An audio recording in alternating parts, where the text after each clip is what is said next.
definitely. We travel so much, which is actually a beautiful spiritual journey that Mother is totally making us do, the total traditional path. Traditionally, sannyasins would not stay for more than 3 days in one place. They would have to journey on to the next place so that you could not develop attachments. In so many different traditions, the wandering monks are there. So even for us now, the spiritual wandering gypsies that we are, we have a program every 3 days on to the next one, so you can't develop any kind of attachments.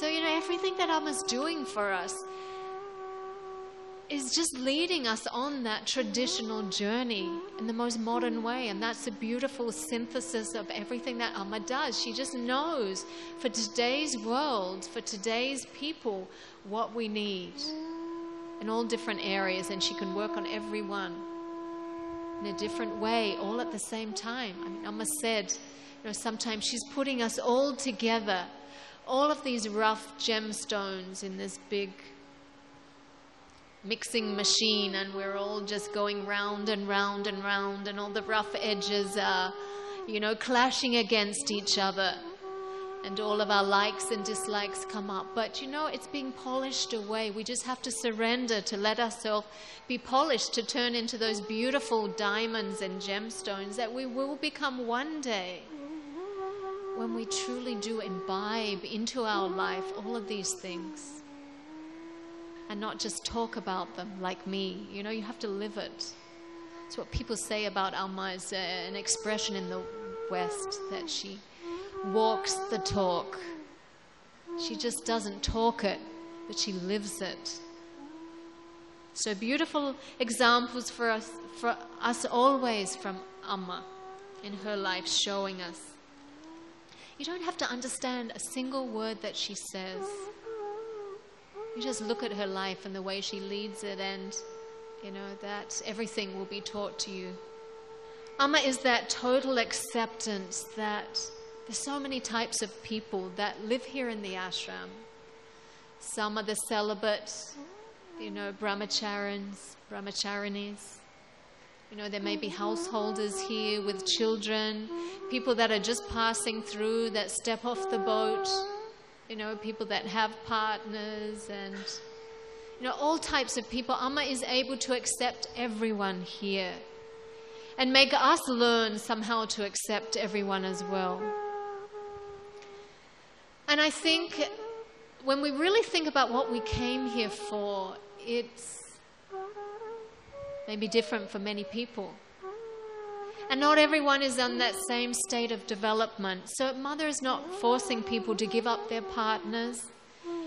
But one thing you have to realize, if you do have a partner, I think, is that there will always be conflicts there.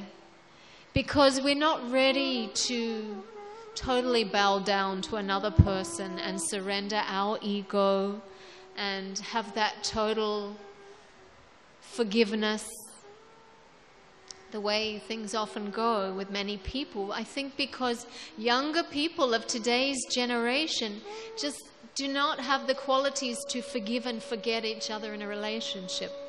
Maybe from our parents or even grandparents. Even nowadays, people's parents, divorce is so much a common thing today that you can't even say your parents are like that. Your grandparents maybe stay together longer. Because Amma gives that example that, things were different then. And people were ready to adjust with each other. And they would, the wife would make up for the lack that would be there in the husband, or vice versa. They would not be always fighting with each other because they were not perfect. They would accept and put in something more to make up for the lack that was there in the relationship. But very few people are ready to do that now. So it's great if you really can lead your life in a relationship. Trying to find true love there, very, very difficult.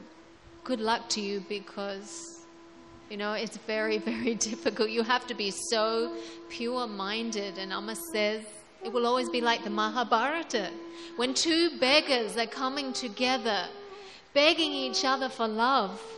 there will always be conflicts. There will always be a fight there, unless you can surrender and develop all of these good qualities with each other. So try.